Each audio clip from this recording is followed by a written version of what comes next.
Okay, sorry about that. Okay, thanks.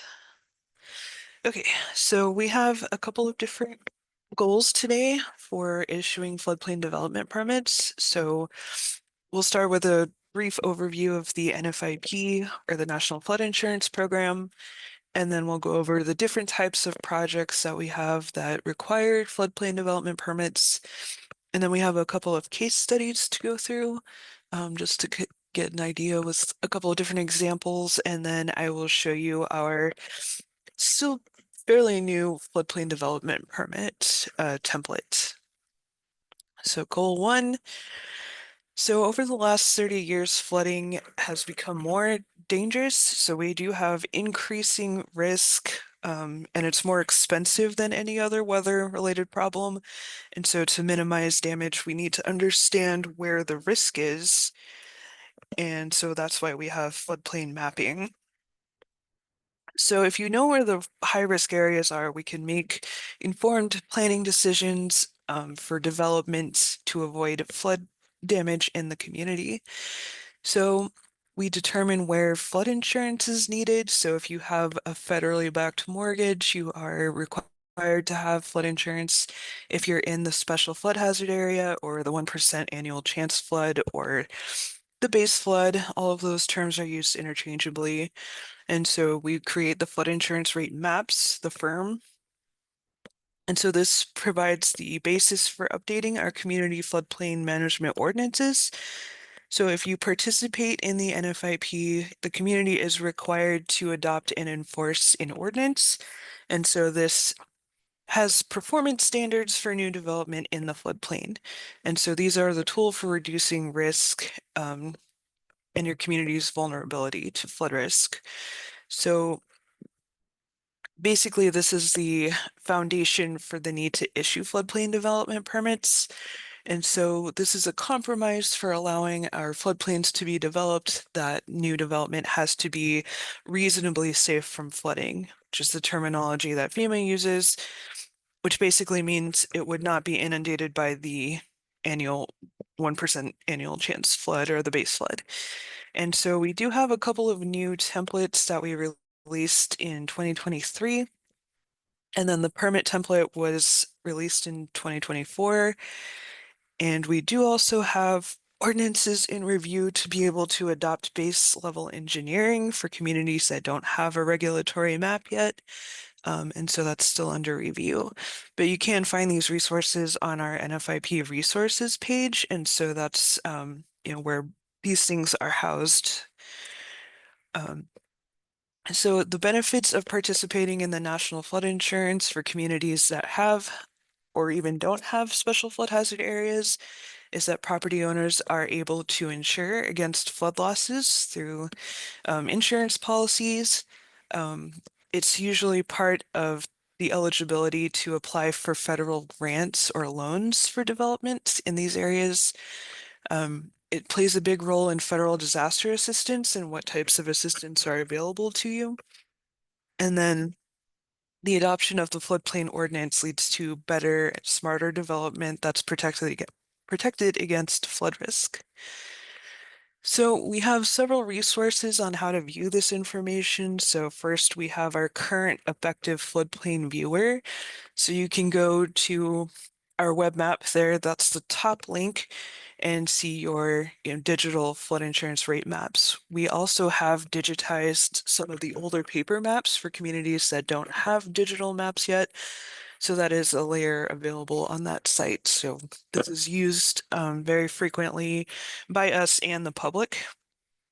And I think I like it a little bit better than the National Flood Hazard Layer. So FEMA does have their own web map for the entire country for the areas that have digital maps. And so the effective floodplain viewer is just for the state of Kansas, so it doesn't get bogged down in the afternoon. So the National Flood Hazard Layer gets a little bit slow as people all across the nation are using it. So I would recommend using the effective floodplain viewer. So it is important to be aware of upcoming mapping projects and use the most restrictive data. That's a best practice for new development when you are in the middle of a mapping project.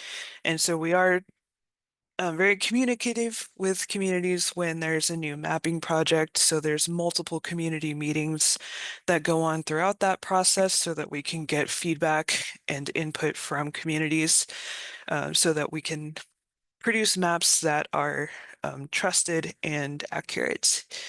And that's a multi-year process. So you definitely be aware if there's a mapping project. So if you want to see the current ongoing projects, we do have under our floodplain management tab on our website, we have our mapping projects page. So you can see where projects are and where in that process they're at. So we do this work across Kansas, and this is one of the maps that we have available on that page. This is our current floodplain mapping projects throughout the entire state. So we have all of these counties across the country that are in development at the various stages that we have. And so if you want to look at this page, we do have multiple presentations available on there where you can see what the entire risk map process is, because there's several different steps that we have to go through, which is why it takes some time to complete these projects. But so we do have those resources available, as well as just a quick map on NFIP participation. So this is, I just updated these numbers. So flood insurance, we have 4,208 flood insurance policies, which is down from last year. So then you have a couple of other numbers that we have as far as coverage, claims, and the amount paid to people throughout the state since 1978. And so participation over the last couple of years has not really changed very much. And I do reach out to communities that don't participate about the availability of the program and what it would mean for their specific community to join the program. So one thing that we recommend about the entire permitting process is to do outreach to your floodplain citizens. So if we are proactive about this process, we can avoid future violations and putting people at risk, people putting themselves at risk, really. Sometimes people are just completely unaware that there's a separate floodplain permitting process that's different from any other permits that they would need from your community. So it's a whole separate document, or it could be included as part of the building permit or something like that, as long as we have this specific information that's required in your ordinance. And so if you participate, you should be familiar with your regulations that you have. That's an important part of permitting, is being aware of what documentation and standards are required for people for the different types of development that they want to do. So we do recommend sending out maybe annual outreach to these residents to let them know about the requirement for permitting and that they're in a high risk area, which most of them know that already, but it doesn't hurt to mention the permitting process. And so you can find that on our NFIP resources page, and that's the link where we house a lot of the resources that I've already mentioned and will continue to go through. So here's our second goal. We're going to become familiar with the types of projects that require permits. So the basic rule is that all development in the special flood hazard area is required to have a permit. And this is because we're tracking development. We want to know what's being built in the floodplain, and it's part of your ordinance that any change to real or unreal estate, real property is documented that way. So again, development is any man-made change to improved or unimproved real estate. So we consider structural one thing and then other development as separate. And that's because the structural is the more, you know, concerning type of development.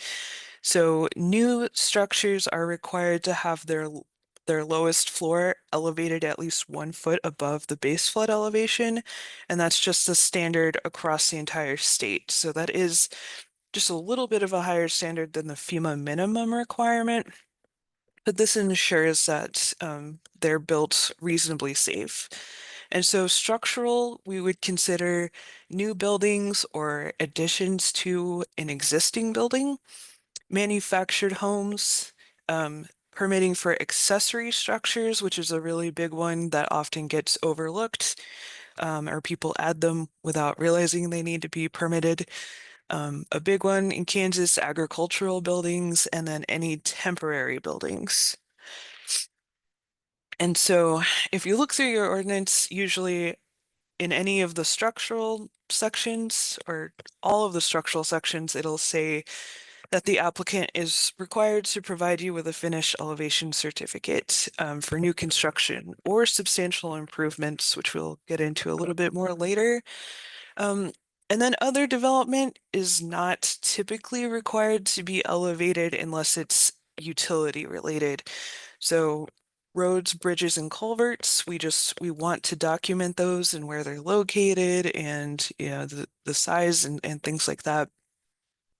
Definitely fill, grading, excavation, mining, drilling, and dredging. So those are typically larger projects, and those might require other state or federal permits. Definitely altering stream channels, that would almost definitely require state and federal permitting. Land clearing, temporary or permanent storage. So those need to be anchored and or readily movable. So that's another big one that we come across.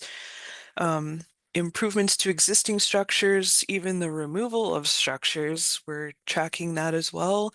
And then other smaller projects like carports, playgrounds, fences, gazebos, outdoor areas, things like that. So those need to be anchored and made of flood damage resistant materials. So this is not a comprehensive list.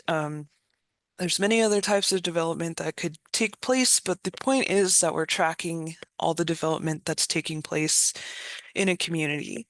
And so, as I said, it's any man-made change to improved or unimproved real estate. Um, and then, of course, any work that goes in the floodway is required to have a no-rise certification. And so that is an engineering analysis that is signed and sealed by an engineer that proves the development is not going to cause any rise whatsoever in the base flood elevation. So this is our new template. As I said, we'll look at it more in depth at the end of the class, but this is how it looks. As you can see, it's much more detailed than our previous template.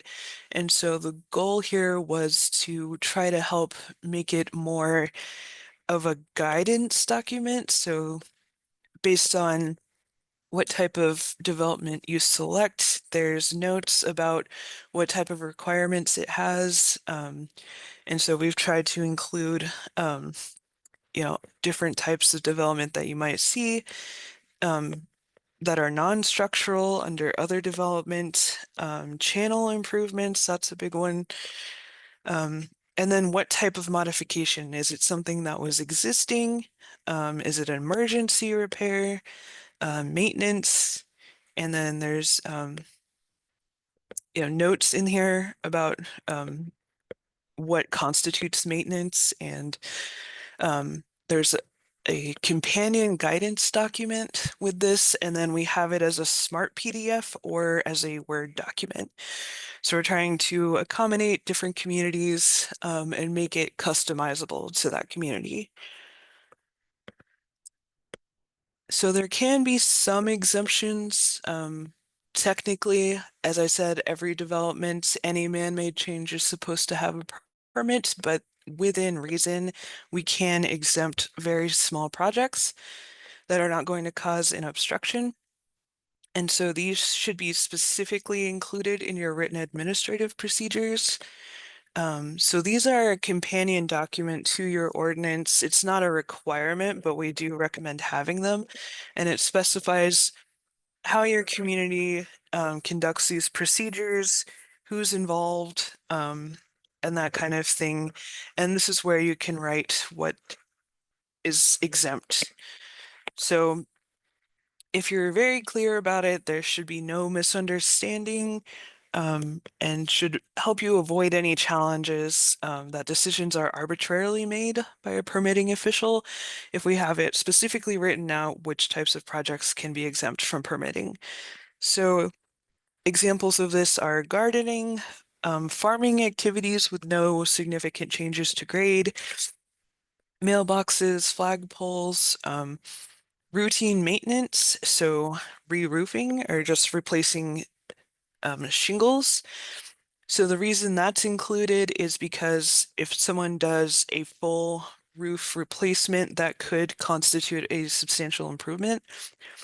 So we're discerning between what is routine maintenance and what is an actual improvement to an existing structure. Barbed wire farm fence, and so there's a bit of a judgment call here, but it should be pretty common sense what would not cause an obstruction.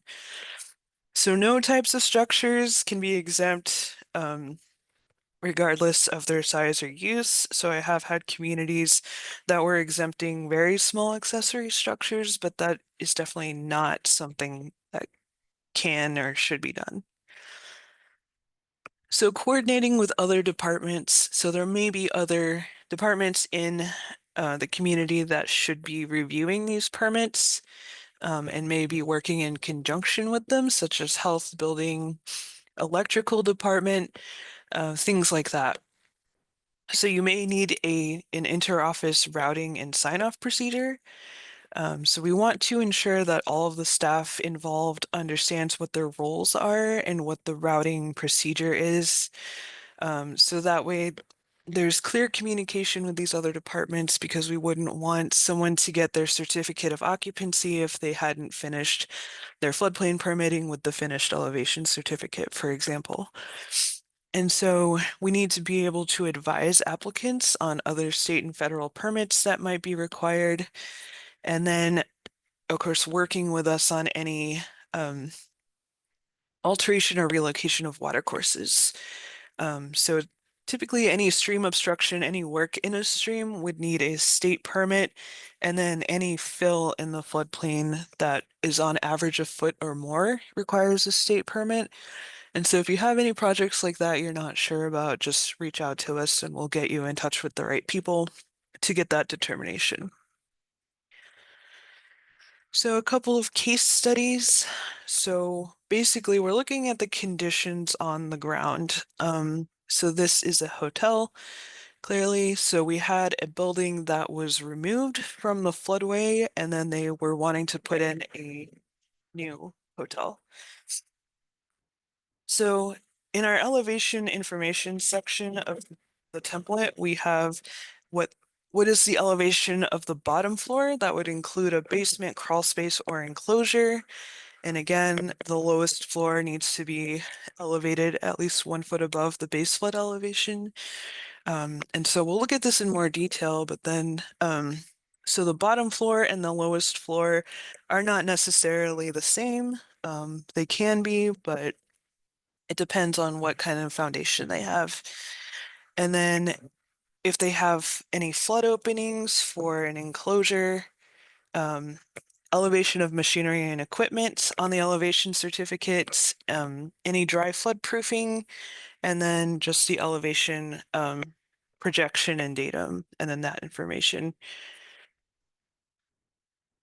So we're looking at this. There was a structure that was removed and then a new structure. So we have new commercial construction. So we're in the AE zone floodway.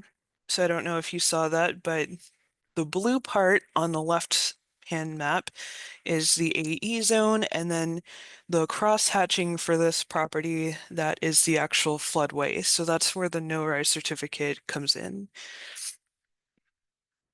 So obviously it needs a local floodplain development permit. If there's any fill, again, you might need to check with the state on if there's a state permit required. And then this is a mixed use building, meaning it has residential and non-residential uses. and areas. And so, as I mentioned, it needs the NORI certification. So the lowest floor, including a basement, elevated to at least 1 foot above the base flood elevation. So there is a bit of an exemption for non-residential building. Let's see. So dry floodproofing is an option, but it's not very common in Kansas. And so dry floodproofing is a very complicated process where we make the building watertight and substantially impermeable. And it's very complex and requires a lot of engineering and planning. So that's why it's not very common in Kansas. We typically go with elevation, and that's usually the better option. And so the lowest floor is again documented through a finished elevation certificate, and so that would be a requirement upon completion of the construction. So the initial application is required to have a survey. So we have to determine what the ground conditions are, the elevation of the ground compared to the base flood elevation to determine how high it needs to be elevated. And so the permit form should have language about your ability to do inspections during the process of construction. And that way you could meet with developers and ensure that plans are being followed for compliance. And it's much easier to fix things during construction than after. So again, you need the finished elevation certificate, and then the removal of an old structure would also require a local permit. So again, accessory structures are very common. So this is a picture of an accessory structure that was added in the AE zone. So this was through one of our auditing processes that we found. And so when we audit, we ask for copies of permits from the last 3 years. So accessory structure requirements, that was in the AE zone, but it was not in the floodway. As you can see, it's not in the crosshatched area. So it needs a floodplain development permit, and again, a state permit if it's elevated on fill. And then we do have the exemption for accessory structures that are less than 600 square feet and used only for parking and storage. They can be wet floodproofed, which means they have flood openings and allow for water to freely move in and out of the structure. It needs to be anchored. So it can either be wet floodproofed at grade, or it needs to be elevated with the minimum 1 foot above base flood elevation. And then if it was elevated that way, it would need an elevation certificate. So if it's larger than 600 square feet, but not much larger, you might consider a variance to be allowed if it's just used for storage and parking. And then it could be larger than 600 square feet and wet flood proofed. And any utilities would need to be elevated above the base flood elevation. So if it's wet flood proofed, you wouldn't need a survey, and again, unless it's elevated. And then flood openings can be documented on the permit and then verified with inspection. So the requirement for flood openings is at least flood openings on at least 2 sides of the structure within 1 foot of grade, with the net opening equal to 1 square inch for every square foot of enclosed space.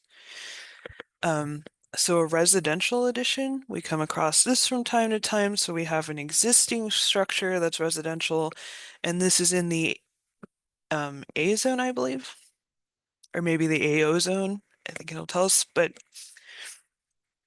additions, they can be a little bit tricky depending on the details of it, because we need to know when it was built to determine requirements for what needs to happen with it. So I have a chart that I'll show you in a second, but so we are in a zone A, obviously needs the local floodplain development permit. It's residential, so documentation and any improvements to structures that are not worth greater than 50% of the market value of the structure. So if it's 50% or more of the market value of the structure, then it needs to be brought into compliance with the current local floodplain ordinance, and then that's documented with an elevation certificate. So it could be if it's a recent building and it gets an addition that's a substantial improvement, it may already be elevated above the current base flood elevation, but sometimes we run into issues with older buildings because their market value is lower and they may not have been built in compliance with the current base flood elevation that, it may have been mapped in at a later date after construction. So we need information on the type of addition and when this building was built. So substantial improvement rules apply. Um, so we use permits to track improvements cumulatively cumulatively over one calendar year. So sometimes people try to do phased projects where they'll do a little bit of an improvement in one time with one permit, and then 6 months later go in and continue the improvement to try to sidestep the rules. So we try to track that cumulatively over the calendar year. And then some communities track at an even higher rate, like 5 years for cumulative substantial improvement. So that would be a higher standard that's adopted. So this is the chart that I mentioned, and this is from the Substantial Improvement and Substantial Damage reference guide. So this tells you again the type of work, whether the building is pre-firm or post-firm, what's required. So the assumption is that a post-firm structure is already built to be flood protected. So um, there's a little bit of different standards there. So for example, at the top, rehabilitation, so that means renovating or remodeling. That's not a substantial improvement. So less than 50% or more of the market value. A pre-firm building is not required to comply. Um, and then a post-firm building, the work is supposed to comply and not make the building non-compliant. Another example, if it is substantial improvement, then the pre-firm building is required to comply, and then the post-firm building is the work is supposed to comply and then not make it non-compliant. So, um, and then the next one, lateral addition and rehabilitation, that's substantial improvement. For the pre-firm, the addition is required to comply, and then the building is also required to comply. So you can read through these different scenarios, and I find this chart really helpful for discerning what's required because as you can see, they make a distinction between lateral additions and vertical additions, foundation repair, like I said, rehabilitation, um, and then repair of substantial damage. And so this is just a really helpful compliance matrix because it does get a little bit tricky depending on the type of work. So knowing what date you have for pre-firm,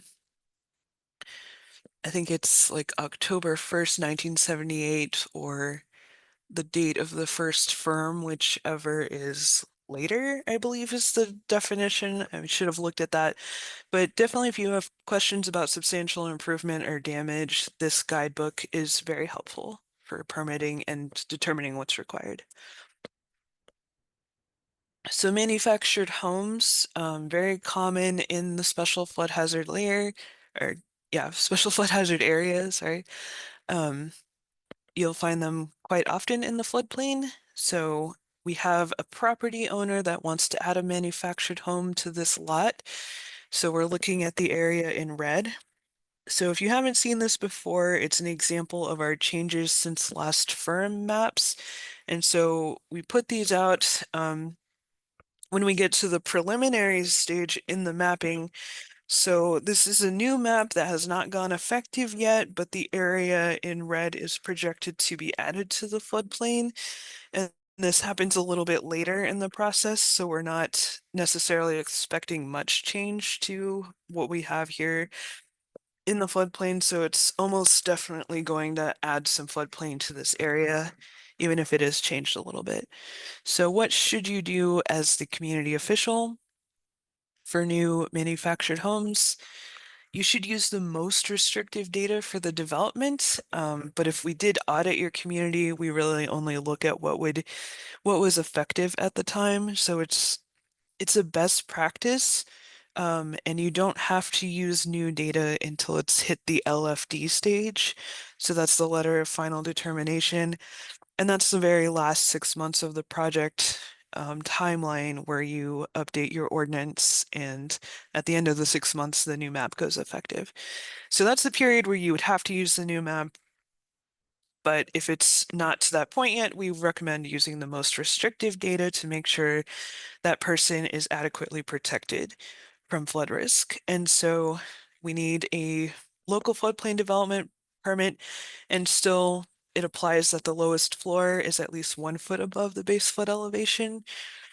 So FEMA does have an exemption where like the bottom of the chassis can be 36 inches above um, the base, or 36 inches above grade, I believe, but we still impose the freeboard rule because we have the higher state standard. And so some communities still have that exemption written in their regulations, but we should be following this. And so it may require a state permit, potentially depending on the type of piers used. So this is a diagram of what it should look like. So you have the ground with the anchors, you know, fully anchored in there with the helical ground anchors. The lowest floor is above the base flood elevation, and then we have an elevated utility platform where the utilities firmly fixed to that platform. And then if you have questions about methods and products, we have protecting manufactured homes from floods and other hazards. So there's a whole guidance document just for manufactured homes. As I mentioned, we commonly have agricultural structures. And so from 2020, we have this bulletin P-2140.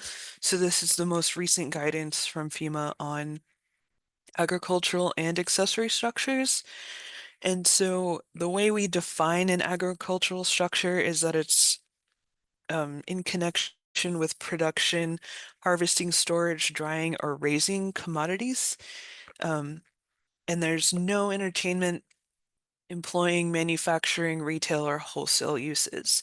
And so that exclusion there has prevented some buildings from being considered agricultural structures. So it's important to make sure that we're in compliance with that. But we still have to have the lowest floor elevated 1 foot above the BFE or higher, as noted in the ordinance.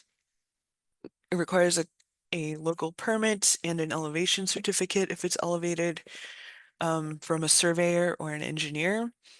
And then, of course, the state permit if there's fill involved. But we do have an exemption for low damage potential structures. So if they are granted a variance, they can be wet flood proofed at grade, depending on that use. And so we want to look at these structures, and that's why a variance is required to wet flood proof them so that the community is giving an in-depth review on the proposed use of the building to determine if wet flood proofing is appropriate. And so we're looking at structures that are not going to increase risks and pose a danger to public health, safety, or welfare if it's flooded, if its contents are released in a flood. So we don't want any harsh chemicals or anything like that. They recommend not anything with cattle, but it is technically an ag structure. So it's really up to the community to determine if they're going to allow for wet flood proofing at grade or require the elevation. So, as we looked at earlier, other types of development, drilling and pipe projects. So the underground projects are usually perfectly fine in the floodplain. So we have a lot of utility companies that do these types of projects. And so we just usually have the community stipulate that they have to return the ground conditions to what they were before. Pipelines with 50 square miles of drainage or more than that have to have temporary stream crossings, so that's a state DWR permit. So some projects may require a LOMAR if the plans indicate that there could be changes to the base flood elevation. And so basically that would officially revise the map. Um, Fences are usually a simple permit and don't require a state permit, but again, if they're in the floodway, they need a no rise. And it's a little bit more intense with fences in the floodway. We have allowed some projects to go forward without getting a no rise if they were extremely minimal. Like we had someone add on to their porch that infringed just a little bit into the floodway.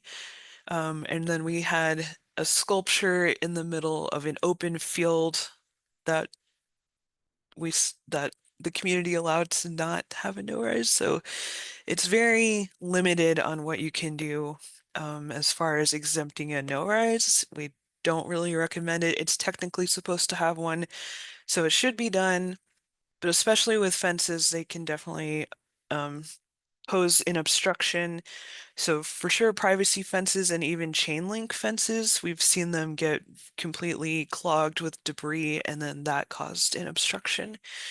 So that's important that fences have a no rise if they're in the floodway. Um, a no rise is not required in the floodway if we are just removing structures or a modification to a building that does not alter the building footprint, so like a vertical addition. But anything else that would change the footprint would need a no rise. Um, Recreational vehicles in the floodplain. Um, there's a very specific section in the ordinance for this. So it remains on the site for fewer than 180 consecutive days or be fully licensed and ready for highway use. So what a lot of people will do in RV parks is just make sure um, that after 180 days, the RV is able to be moved, that it's ready to be driven. Um, and then, the timeline can start over and they just keep a log of that. So if there is an RV, um, at a building that we look at in one of our audits, we do just have the floodplain administrator check that an RV is ready to be moved because it can't be a permanent fixture there unless it meets the permitting, elevation, and anchoring requirements for a manufactured home in the floodplain ordinance. So just making sure that they're not, permanently there, that they're unable to be moved because they can become debris in the event of a flood. And then storing items in the floodplain. So we really discourage this unless it's anchored or easily movable, such as on a trailer that can be hauled by a pickup truck, things like that. Items in the floodway would require a no rise unless it was pre-existing to the map. And so we have a lot of areas that have junkyards and things like that in the floodplain. And that's really highly discouraged. And technically, it's a violation if they're storing things in the floodplain without it being anchored. Um, so um, in Liberal, a question was asked about storing mobile homes in the floodplain, and anchoring is the best strategy since they aren't readily movable and they're certainly not low damage potential. They could be treated as storage as long as they're not being used, for residential purposes. The Endangered Species Act is another consideration for floodplain development. FEMA has put that responsibility on communities to check for compliance with the Endangered Species Act or the ESA after they were sued multiple times over endangered species being harmed by floodplain developments. Um, so this is part of the CFR or the Code of Federal Regulations for floodplain, which is 40 CFR 60.3. It says community officials verify state and federal permits. Um, We do have a U.S. Fish and Wildlife Office that can assist with this if you think there's potentially a project that could harm an endangered species. So they have an email there, and they also have the IPAC, or Information for Planning and Consulting, um, website that they've used as kind of a new process for verifying these projects. So that's something you could always use if you go to that website. There's a couple of different packages that you can put together to send to them for review. Um, and they also have training videos on that site on how to use it. So I think that's the new system that they've been pushing on communities to verify these projects. I don't think it's very common that this type of issue comes up. Um, we do have the county, if you go to the Kansas Wildlife and Parks website, they do list them out by county, which might be able, that might help you decipher where and what kind of species you have that could potentially be harmed by a project. And it's also in the community acknowledgement form for a LOMAR F, or a letter of map revision based on fill. So that's when people add enough fill to come out of the floodplain, and then they get the letter from FEMA saying that they're out of the floodplain and they don't need insurance. The community official signs off on that. Information, elevation certificates. So they just released a new form that expires next year. So you want to make sure that people, surveyors and engineers, are on the current form. So even if the form expires and there's not a new form, you can still use that form until a new one is released. And so we do have some elevation certificate training coming up probably next month. I haven't gotten that scheduled yet, but we do go through each section. Um, so A is just property information, and then B is the flood insurance rate map information. So this is where you'll have your map panel, all those numbers of the map details, the flood zone and the base flood elevation. Um, and then section C is the elevation information. And so this is what you would be reviewing from a property owner or a developer to verify that they're in compliance. So making sure that C2A, the top of the bottom floor, is at least 1 foot above B9, which is the base flood elevation. So that's the important one. And then the elevation of machinery and equipment, and what the lowest adjacent grade is. So if the lowest adjacent grade is at or above the base flood elevation, then they could be eligible for a LOMA. And so that's quite common with applicants, that they'd like to have a LOMA and not be required to have insurance. So if you want to take a look at this, you do have to go to the FEMA site and then download it and open it with PDF software. It doesn't allow you to preview it. Yeah, B9 is the base flood elevation. So how to obtain base flood elevation. So if it's a detailed study area like a floodway or an AE zone, then the base flood elevation information is detailed study. So we have the flood profiles that are in the flood insurance study. So these can be found on the FEMA Map Service Center.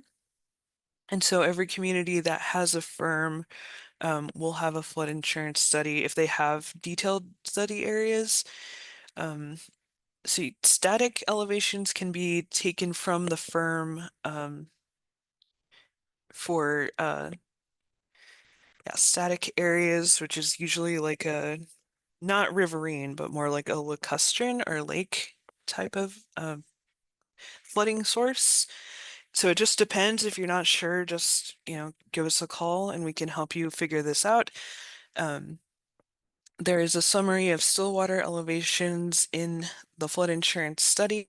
So these areas have already had all the engineering work done. And so this is just kind of a graphic representation of that work. So you have these different flood frequencies and your cross sections.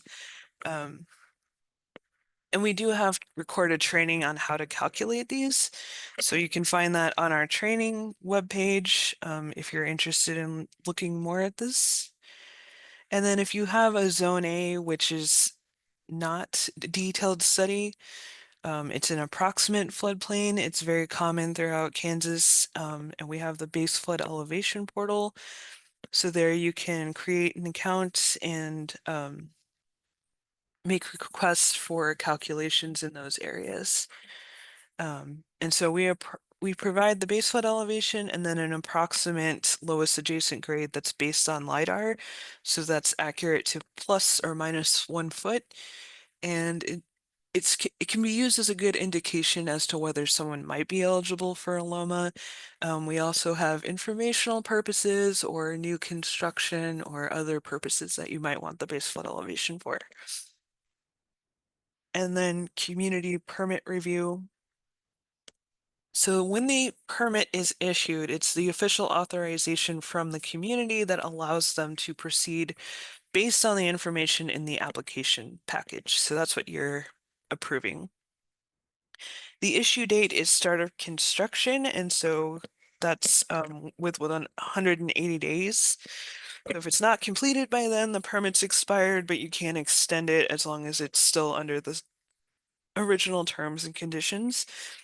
If you have to deny someone because what they're wanting to build is not compliant, then they can either withdraw their application, revise it, or submit an appeal to the community and request a variance. So if you have to deny someone, you want to put it in writing so that corrections can be made and exactly why you have to deny them, what the issue is, and that can help reduce the number of appeals. And people may appeal if there's ambiguous language or they have a different interpretation of what the regulations are. And so there's a process, and if you're using our previous templates or current templates, that's in Article 5 about the process for submitting an appeal to the Board of Appeals.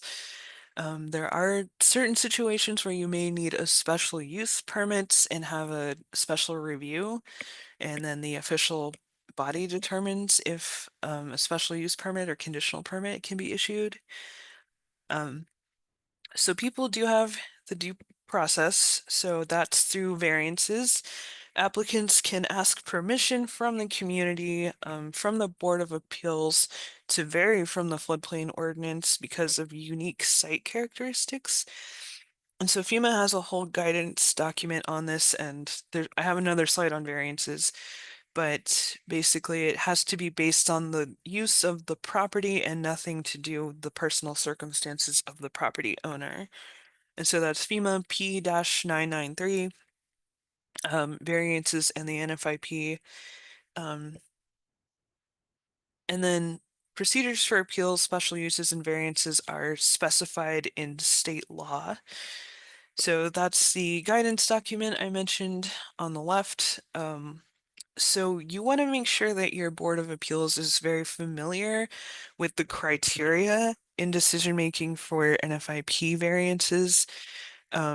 Because if we really look at that criteria, there's very few situations that qualify because we have to look at the potential for damage. So good and sufficient cause is provided by the applicant that again is pertaining to the land and not anything to do with the application or any person. So no property value reasons or financial, inconvenience, aesthetic, or any circumstances of the property owner. So you have to prove hardship and provide proof of exceptional, unusual, peculiar characteristics of the property that are unique to that property only. And so there's definitely should not be any blanket variances. We need to look at individual properties and situations. So some of the examples they give are unusual geologic conditions or unusually shaped parcels that make it difficult to comply with floodplain regulations. Because again, it's the use of the land. And so that hardship has to outweigh the long-term risk to owners and future occupants and the requirement for communities to enforce the regulations that protect citizens and property from flood danger and damage. We also consider the first responders that might be put in danger if they ever were required to do a rescue because it was built out of compliance and threat to the public and those concerns. So a summary here, um, you verify that the new development is in the special flood hazard area and would require a local permit. So again, any man-made change is considered to be development. Consider written administrative procedures. Um, Again, lowest floor for structural development at least 1 foot above the base flood elevation. Some communities have adopted higher standards than that. And then that is documented with an elevation certificate by an engineer or a surveyor. Architects are not allowed to do them in Kansas. Accessory structures can be wet for flood-proofed if they meet the criteria for that. So parking, storage, less than 600 square feet. If they're larger, they would need a variance for that. So fill, that's on average greater than 1 foot, would need a DWR permit. So if someone's putting fill in the floodplain, just get a determination from us if they need a permit. Other things that could require DWR permit, dams, stream obstructions, alterations, levees, that kind of stuff. And then you want to keep all of this documentation indefinitely and back it up like in a cloud that's encrypted or something else. You want to have multiple copies of things in case something happens.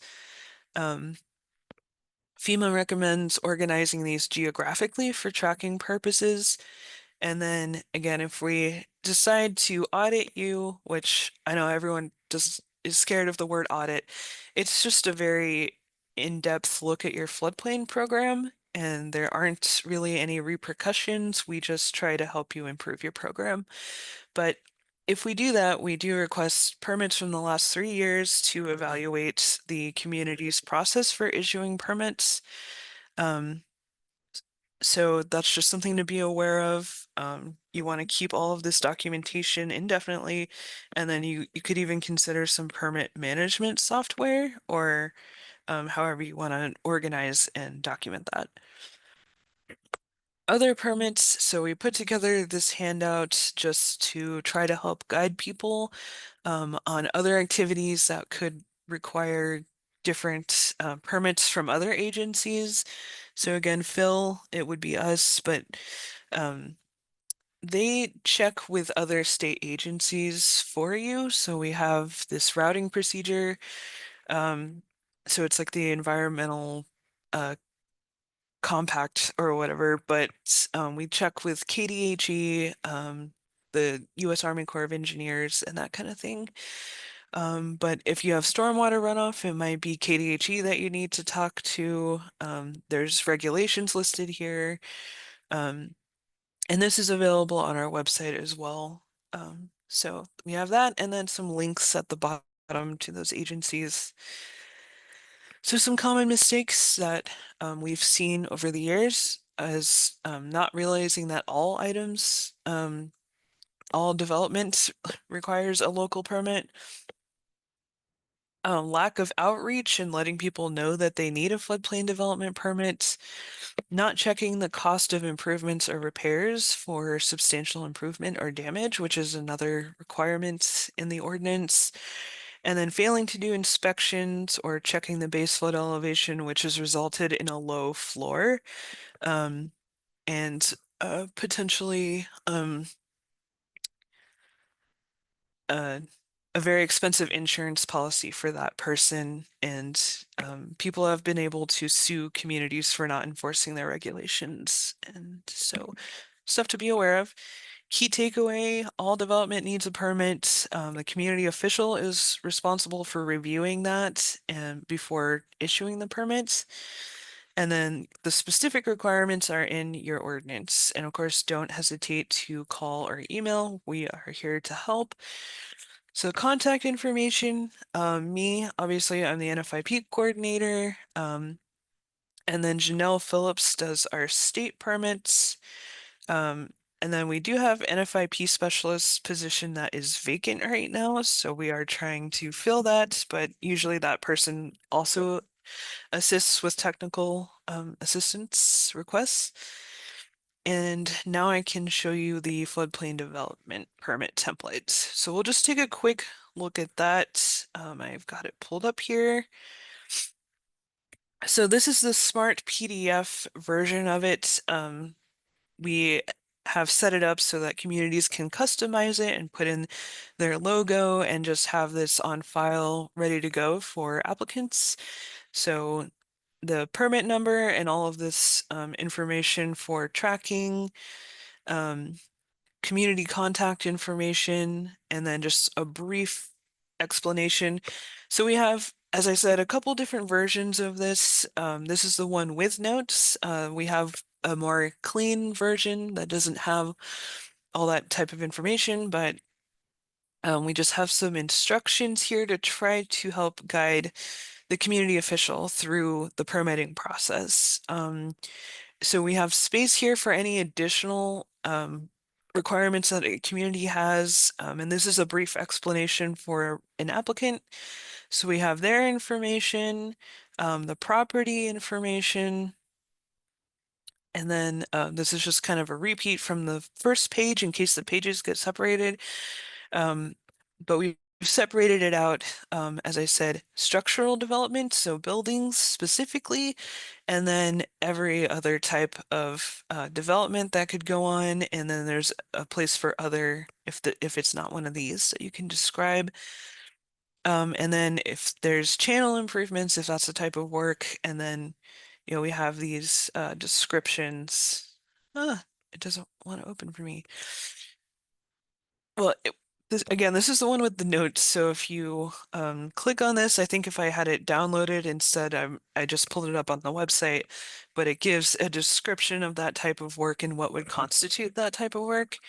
And then down here we have modification to existing development, if that's the type of work. And then is it within or connected to an existing structure so that you remember to check for substantial improvement. And then if yes, uh, you know, um, you can track that here. And then if it's related to substantial damage repair, a place for the date of the event. And this is just all to help you track those things. And then elevation information that you could get from either an under construction elevation certificate or the finished one before you issue this, all this type of information that would be provided to you, and then terms and conditions. And so these change a little bit depending on what type of development you've selected, so you know important things to look at for that particular project. And so we have this, and as I said, a few other documents that go with it. I realize we're just over time. So the signature of the applicant, um, floodplain information, so all of the firm information that would be in section B of the elevation certificate, and then required documentation. And so we've tried to really flesh it out a lot more to make it clear and so that people don't miss anything. So that's on our site. So I will send a follow-up email for this. I think we're ready to launch our one poll. And so this is just a poll to ask if you would like a certificate for the CEC credit if you are here for 45 minutes or more. There's that. So I can get that out to you, and I will send a follow-up with links to some of these resources and then the certificate if you wanted it. Cool. Okay. It looks like everyone answered. Maybe. Oh, okay, not quite yet. But yeah, if anyone has any questions, feel free to come off mute. I didn't see anything in the chat. Okay.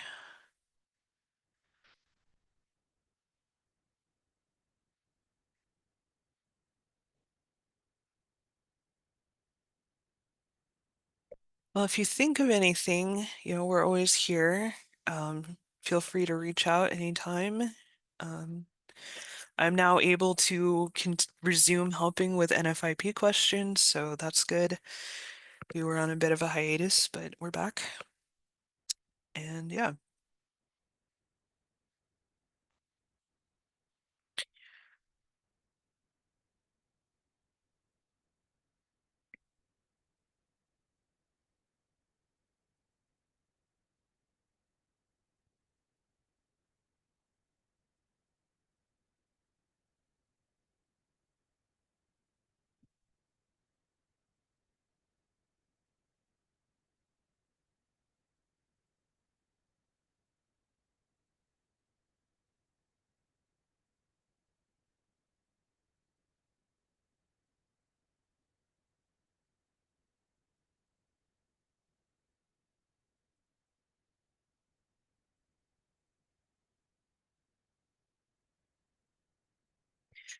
All right. Well, appreciate you guys being here, and I hope you guys have a good rest of your day. Thanks.